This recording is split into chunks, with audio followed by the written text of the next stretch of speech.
What's up, guys? It's your boy Kittens coming back to you guys. So, my opinion for the strongest CDH commander deck in the format, and I've been thinking about this a little bit, just generically, like what commander gives you the most value? Like, you make a creature, you draw a card, like what kind of generically speaking in the game gives you the most value? I mean, there's a lot of CDH decks that functionally win from just combos in the main deck and kind of like don't really rely too much on the commanders as engines, but like, go like Underworld Breach into a Storm card and then, go infinite combo side, or like just a bunch of tutors plus like a 2-card combo and some ramp or something, right?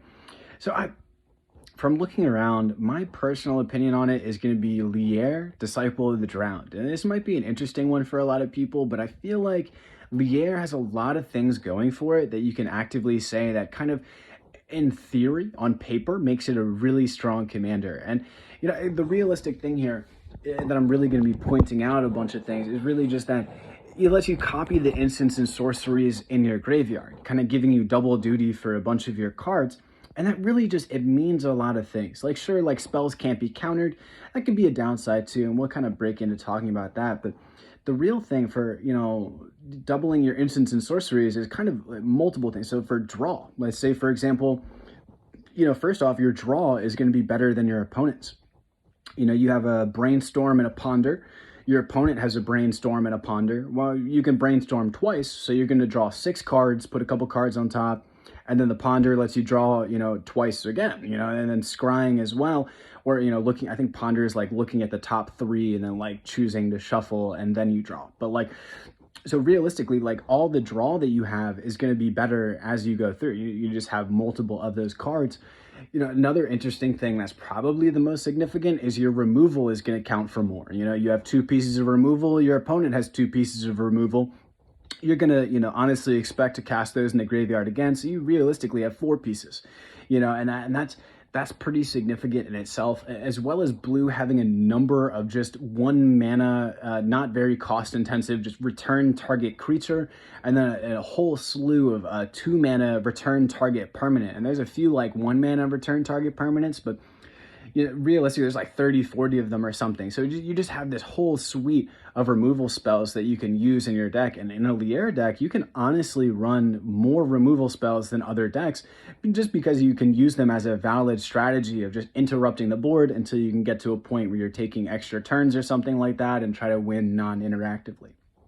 But outside of all of those other things, as far as removal is maybe the most important thing, I feel like the second most important thing is that Lier has the most access to 1-card kills. Just straight up, like 1 card will present you with a line of play that ends the game.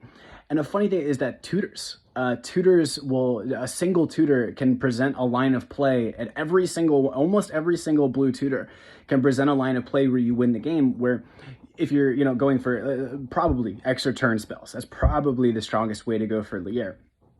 So basically what happens is you tutor for an extra turn spell, you then have the tutor in your graveyard. You can take your extra turn in your hand, the extra turn goes to the graveyard, some get exiled or whatever. So you have the extra turn in your hand, you can reactivate the extra turn in your graveyard for 2, and then your tutor in the graveyard can search out another extra turn spell. So then you naturally, from any singular tutor card, will net you 4 extra turns. Just 1 tutor, 4 extra turns in a row, straight up. The better part of that is you can tutor for intuition. So just about every tutor can tutor for intuition. Some specifically say sorcery only or instant only, so some will miss intuition. But you can tutor for intuition and then use intuition to find 3 extra turn spells. You choose an opponent, 2 of the cards go to grave, 1 card goes to hand, so you get 2 extra turns in the grave, 1 extra turn in hand that you can then reuse for 4. But then the weird thing you can do with intuition and the weird thing you can do with tutors in Lier, it takes a little bit more mana, but you can tutor for a tutor to search for all of your extra turn spells.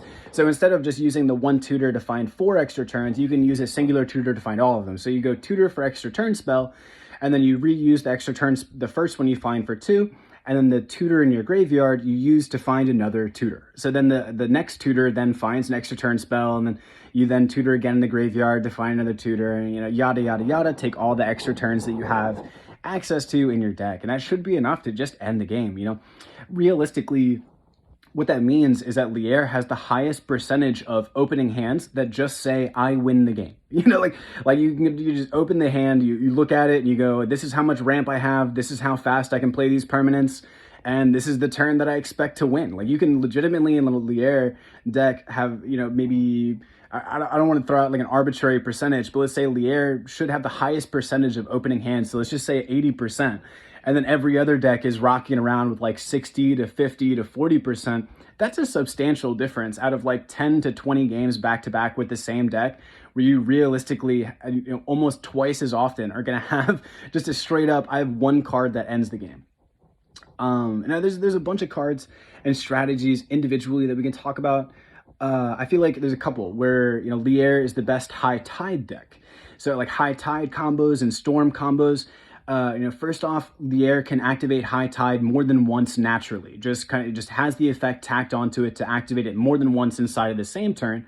So if you need more mana, you can naturally do that without having to activate any weird, return this to hand and then activate it again. You can just do it. The other thing is that because you can activate it twice, you can have more than one turn with high tide. So like the first high tide turn can just be used to set up a really good board state. And then that realistically you can play high tide again the next turn. So you're just setting up for a bigger turn. Other than that, the cards that combo with high tide, like your instants and sorceries like Snap and like Fanatic or Frantic Search, like things that untap your lands, you can use more than once, so you snap once and then you snap again in your graveyard, and that, can give you that extra mana or extra leg to, just more reasons why Lier is the best high tide combo deck. Other than that, there's other cards like Lier is the best One Ring deck right now. The One Ring is an especially powerful card. You can kind of say that the One Ring is a single card win in Lier because it'll draw you into the extra turn spells. And on top of that, it'll also draw you into return target permanent. So, if you're using the One Ring, you're probably going to want to have more of the 2 mana return target permanent to the owner's hand. So then you can create these weird loops where you're just fogging your opponents over and over, or you're making it so that you have protection so you can't be targeted, like your creatures can still be targeted or whatever, but you can't be targeted and you can't be attacked. And there's realistically not a lot of ways that someone can beat a Lier deck if they can't be targeted and they can't be attacked, because they're just drawing cards over and over with the One Ring and then refueling the return target permanence while also getting like extra turn spells and other resources to use in the game. It's just with the One Ring out, I don't think Lier is like a realistically beatable deck. The other thing for it is that Lier being able to, have more of those return target permanents has more instances of being able to skirt the downside. So Lier is going to be taking less damage from using the One Ring. On top of that, your instants and sorceries, you're casting again. So, you draw one card. If it's an instant or sorcery, you've technically drawn 2. Like you're going to use that card twice. You draw 2 cards, you draw 3 or 4 or something if you have the instants and sorceries. On top of that, when you draw too many cards with the One Ring, you send stuff to the graveyard, Lier can still cast those cards. So you're not actually like losing the resources from having too many cards from the One Ring. And yeah, so it's the best One Ring deck as well right now. There's a number of different things, you could say it's the best Palancron. I guess Palancron naturally combos with high tide, and then it's the best high tide deck.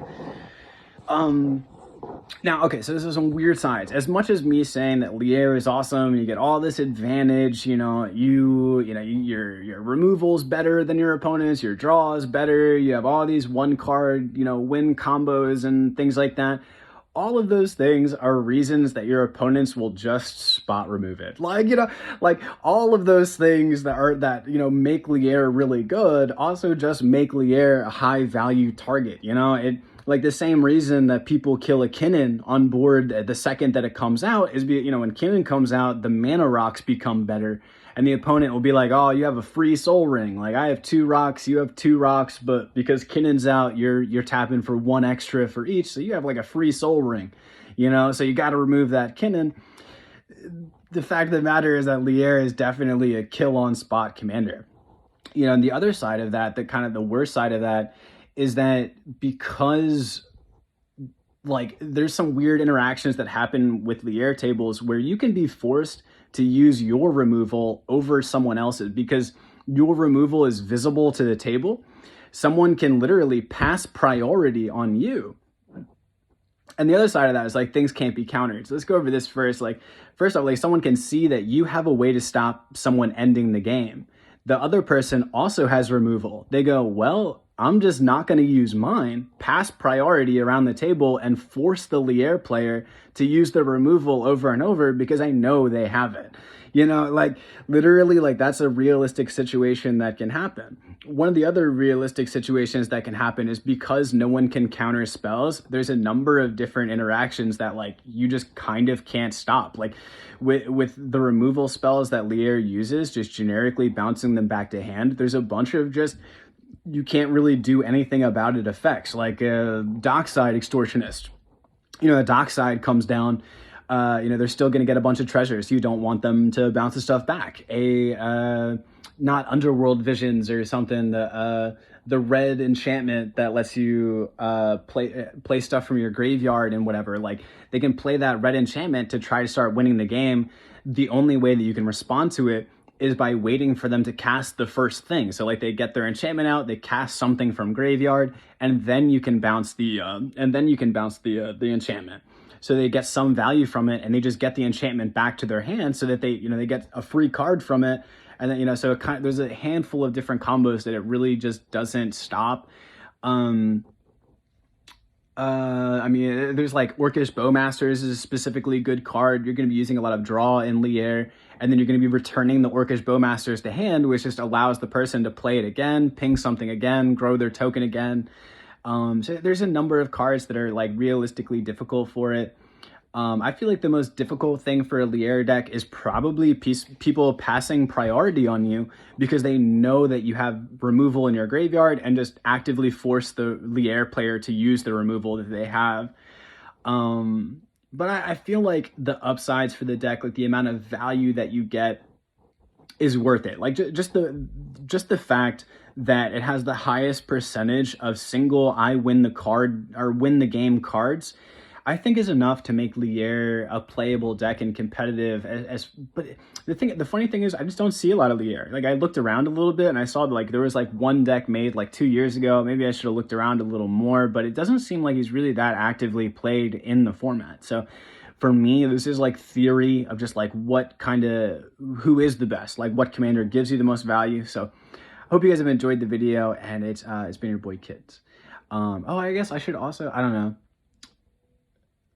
Well, I don't know. There's a bunch of good things about Lier. I was about to point out that you can also like do board wipes over and over, like, you know, Cyconic Rifts and like Devastation Tides and things like that, and just that can be pretty devastating to a table. Like, you can kind of win by just having 2 or 3 board wipes present in your graveyard, and you know, I've had moments.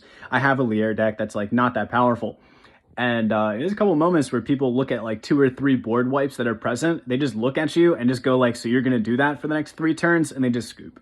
Like, so I don't know. I mean, there's a lot of individually powerful strategies that I probably missed. But yeah, that's it. Hope you guys have enjoyed the video. Peace, guys.